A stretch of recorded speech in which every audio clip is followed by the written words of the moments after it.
Peace. What's good, guys? How's it going? Hope you guys are doing well. Let's talk about and discuss the Royal Rumble for January the 28th, 2023. This premium live event was fun, exciting, and very dramatic. Really good stuff. I think Triple H did a really solid job here. I really do. All right. Let's go ahead and get into it. We kicked the show off with the Men's Royal Rumble. So, Mike Rome, he introduces Pat McAfee. He comes out to a phenomenal pop. He gets on commentary. Corey Graves is beside himself. He's upset. He wants to go home. Really good stuff here. Love it. Then we go into the Men's Royal Rumble. First, Gunther was out at number 1. Sheamus at number 2. Number 3 was The Miz.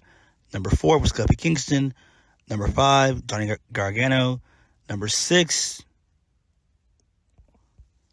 was Xavier Woods. 7, Karrion Kross. 8, Chad Gable. Number 9, Drew McIntyre. And number 10, Santos Escobar. That was the first 10. The second 10 were number 11 being Angelo Dawkins. Number 12, Brock Lesnar. Number 13, Bobby Lashley. So, Lesnar came in there, cleaned house. He destroyed. He eliminated like 3 people. Bobby Lashley eliminated Lesnar to a massive pop. It was great. This was great. I fucking loved it. Really good stuff here. Lesnar was only in the match for about 3 minutes, three and a half minutes. And he was irate. He was destroying shit, destroying the announce table, beating up officials. It was great. Loved it. So this sets up their WrestleMania program just fine. Number 4 was Baron Corbin. Number 15 was Seth Rollins. 16, Otis. 17 was Rey Mysterio, but he was nowhere to be seen. So number 8 was Dominic, and he came out with the Rey Mysterio mask. So we know Dominic took out Rey, which I can't wait for their feud to start up. Number 19, Elias.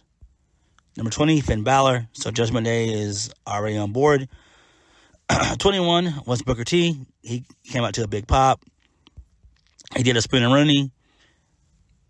22 was Damian Priest. So my bad. Judgment Day, they're now fully in there. Number 24. No, my bad. Number 23, Angelo Dawkins. Number 24, Edge. Came out to a massive pop. He brawled with Judgment Day. He eliminated both Damian Priest and Finn Balor. And so the Judgment Day, they brawled with Edge. And Rhea, she came out to attack Edge. But Beth Phoenix speared Rhea Ripley. 25 was Austin Theory. 26, Omos. 27, Braun Strowman. 28, Ricochet. 29 was Logan Paul. And number 30 was Cody. So it came down to the final 5. That being Ricochet, Logan Paul, Seth Rollins, Cody Rhodes, and Austin Theory. So Logan Paul, he eliminates Ricochet. But him and Ricochet did a double crossbody midair. They crashed into one another. Fucking awesome. The crowd lost their shit. chance of holy shit rung out. And then Ricochet was eliminated. So Logan Paul was out for a while. So it came down to the final four, that being Gunther, Rollins, Rhodes, and Austin Theory. But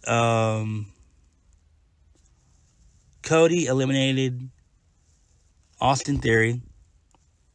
And then Logan Paul came back into the mix. So he eliminated Seth Rollins. So it came down to Logan Paul, Cody Rhodes, and Gunther. So Paul he got out. He eliminated. He was starting with the top rope. And he eliminated Seth Rollins. Then the final two were Cody Rhodes and Gunther. So they had a pretty good little back and forth bout, chops. Cody Rhodes wins. And he points at the WrestleMania sign. The crowd erupts. And we get a really good story involved in this. This is great. Loved it. Loved it. Tremendous.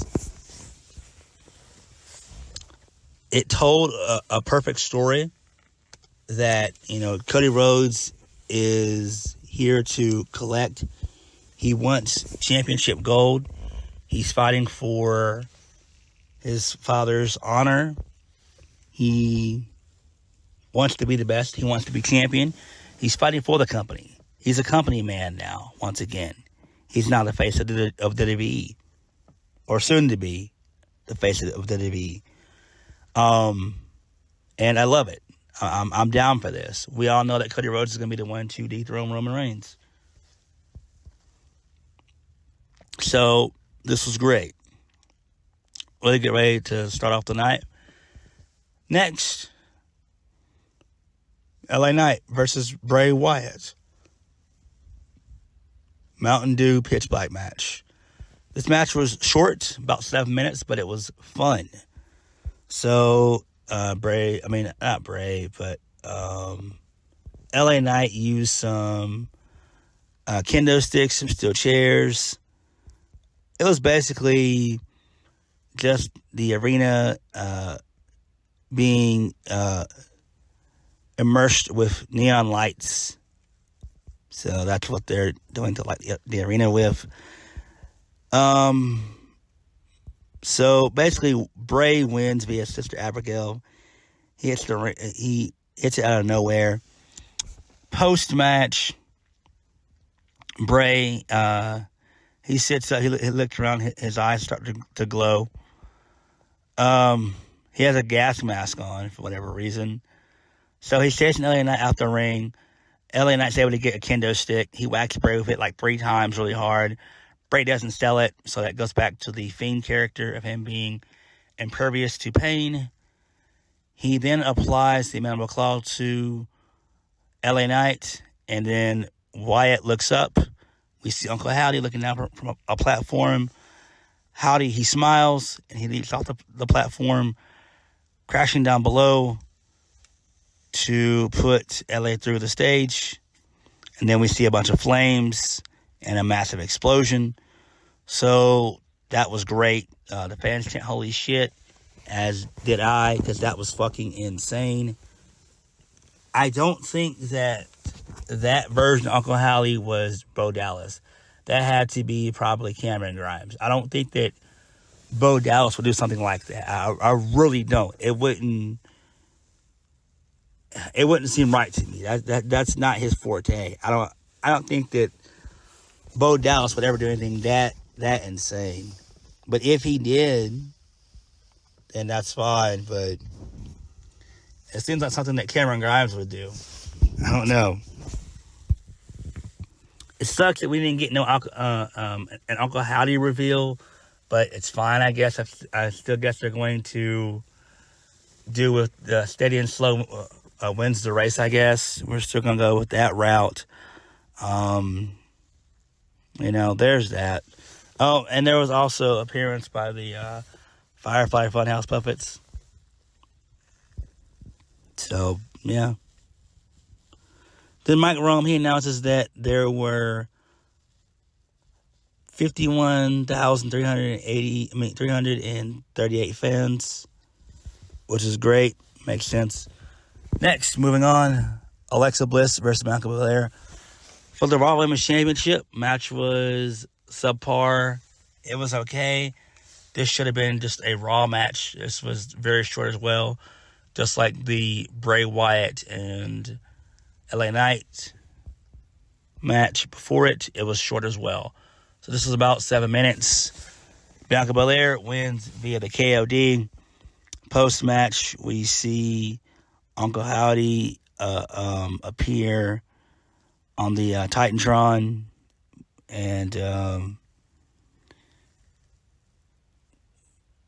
we get the typical, how do you feel? Do you feel in charge? So we get that. So I don't know what they're doing with that. It's going nowhere with that one. Next, Women's Royal Rumble. This was fun. Rhea Ripley was out at number 1. Number 2, Liv Morgan. Number 3, Dana Brooke. Number 4 was Emma. Number 5, Shayna Baszler. Number 6 was Bayley. Number 7, B-Fab. She was eliminated in 35 seconds. Number 8 was Roxanne Perez. She got an okay little reaction. Number 9 was Dakota Kai. Number 10 was Io Shirai. Io Sky, Io Shirai. Who cares? Same thing. Same individual. So Damage Control, they dominated most of this. Number 11 was Natalya. Number 12 was Candice LeRae. Number 13 was Zoe Stark. So we know Triple H had to get his shit in with that. Number 14 was Xia Li. Number 15, Becky Lynch. Got a really good pop. She was eliminated by Bayley. 16 was Tegan Nox. 17, Asuka. Came up to a phenomenal pop. I love her face mask. So it seems like she's going back to her Kana days that she was back when she was in Japan. Number 18, Piper Niven, a.k.a. Doudrop. Number 19, Tamina. Number 20 was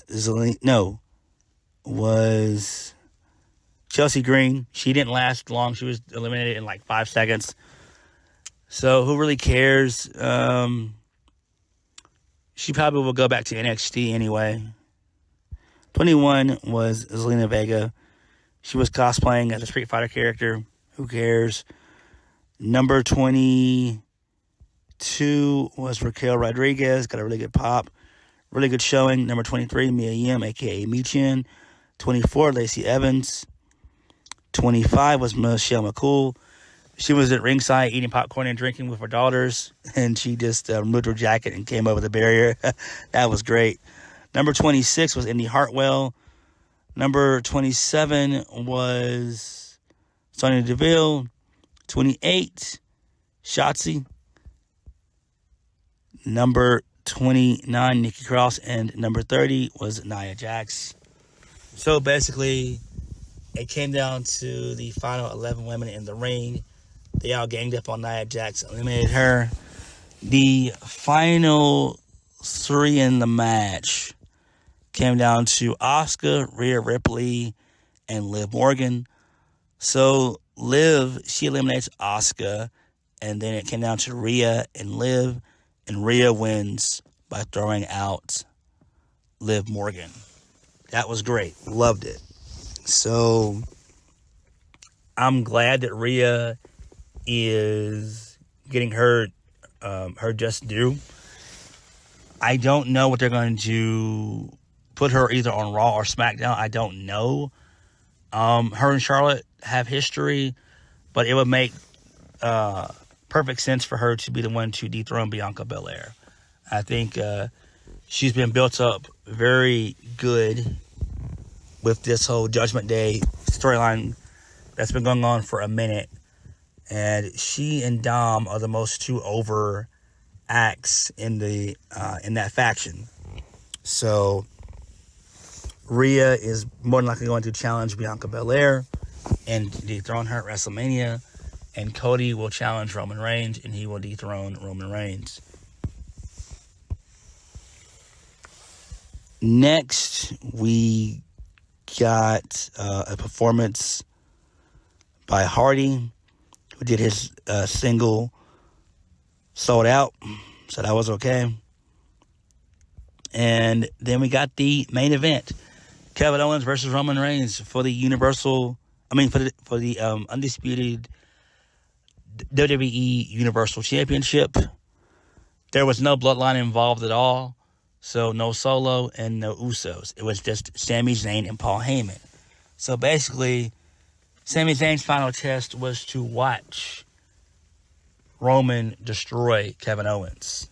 And so there were times in the match where Roman called for Sami to do to bring in a steel chair, but Sami doesn't do it. In the end, KO is able to get a little comeback, but he succumbs to the spear by Roman for the 3 counts. And then this is when we get the story. This is great. We get story involved. Because everybody thought that The Rock was going to come out strong on Steve Austin. And I did too, just for the shits and giggles of it. But I knew it wasn't going to happen. So, post-match, Reigns, he sits up in the middle of the ring. So, Sami's relieved that the match is over. He starts to clap. Sami and Heyman, they enter the ring, standing as Reigns, Red Bull titles in the air. Solo and the Usos, they come out. So they all have their red lees on. The little Samoan stuff that they wear. And Jey was about to place one on Sami's neck. Roman's like, nah, we ain't doing this. We ain't doing this right now. So basically, what happens is Roman says he's got something planned for Kevin Owens, and he just wants Sami Zayn just to watch. So out of nowhere, Jimmy starts clobbering on Kevin Owens. Then Jey, he joins in. Roman, he smiles. The Usos, they lay out Kevin Owens with the 1D. So Jimmy and Jey continue to beat down Kevin Owens. They put a chair on the neck of Kevin Owens, and Solo does the Umaga splash. Then Paul Heyman grabs some handcuffs.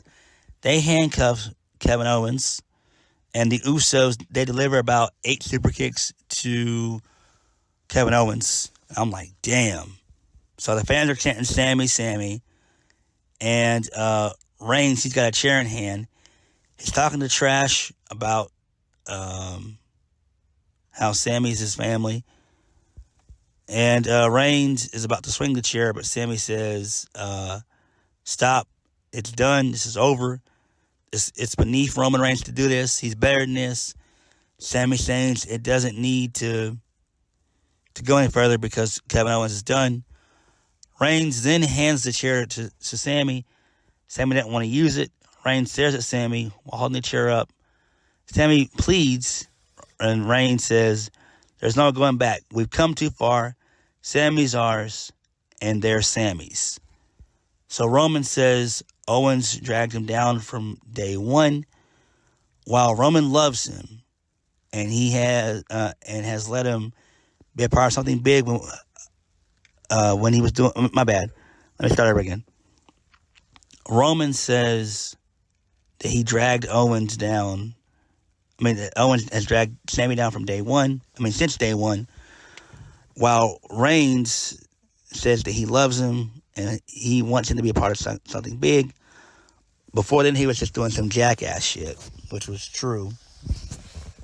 So, Sami now then has the chair, and Roman's furious. He's barking at Kevin Owens and Sami, and he tells Sami, pull the trigger. So he's got tears in his eyes. So Roman hits him in the face a little bit, a couple times, starts to shove him. He's yelling at Sami's face. Chanting for Sami. And out of nowhere, Sami Zayn whacks Roman Reigns in the back. And Roman Reigns is brought down to his knees. And I'm like, oh, shit. And that crowd, that audience just loses their shit. I'm like, this is fucking phenomenal storytelling here. This is absolutely beautiful. We've actually come full circle. This is great.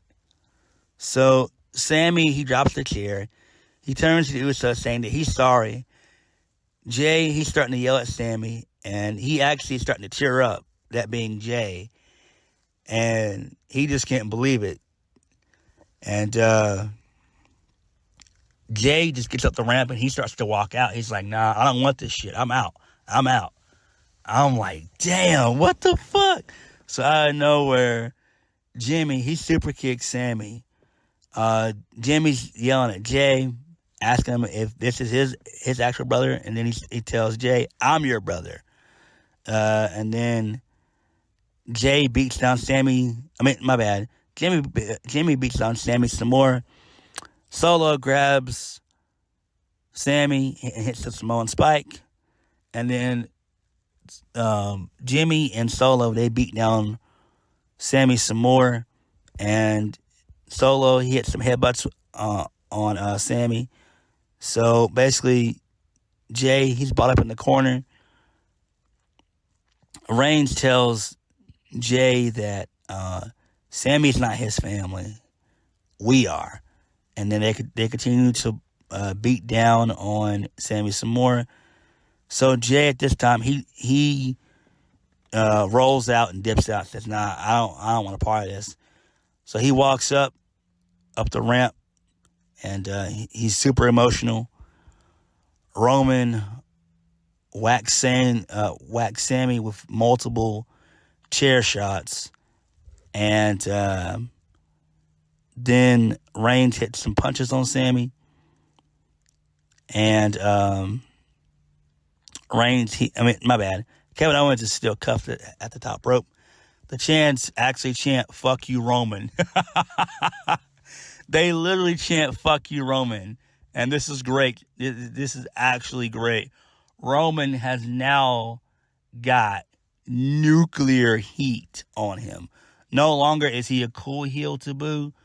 With him doing this shit, we now want to see Roman Reigns lose. And that's not going to be by Sami Zayn's doing. That's going to be done by the doing of Cody Rhodes. And then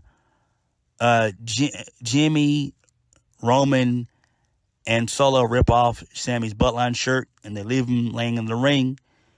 And Roman, Solo, Jimmy, and Paul, they all walk up the ramp.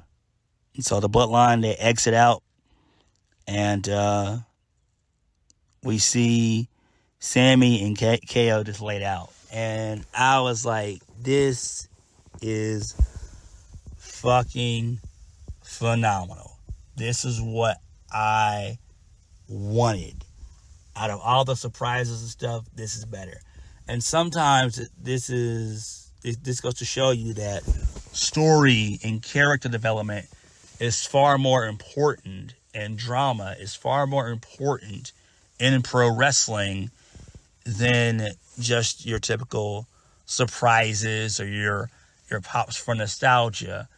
We actually got tremendous storytelling. This is absolutely great. And with the Elimination Chamber being in 3 weeks, this is just phenomenal. And it seems like we are seeing the destruction of the Bloodline from within. Because Jey, now he's truly distraught. And truly he has to decide if he's going to side with his actual family, or is he going to side with Sami Zayn and Kevin Owens.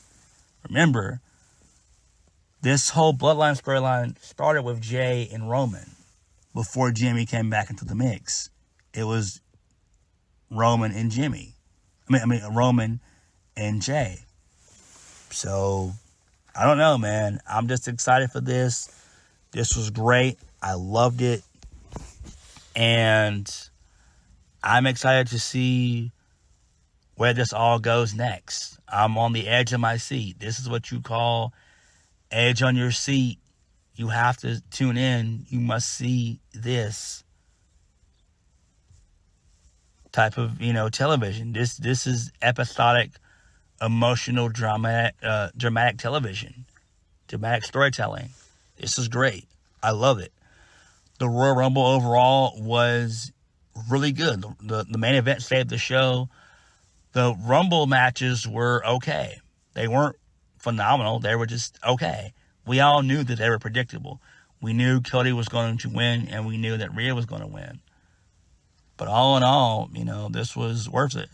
I do think that it was rather long, 5+ hours, but overall, it was worth it. Overall, the Royal Rumble was worth it. The only thing you need to really go back out and kind of rewatch again is Roman Reigns and Kevin Owens. Other than that, everything else is missable. So on that note, thank you guys for watching. Please hit the like button, comment down below, and subscribe for more videos. I'll catch you guys later. Peace.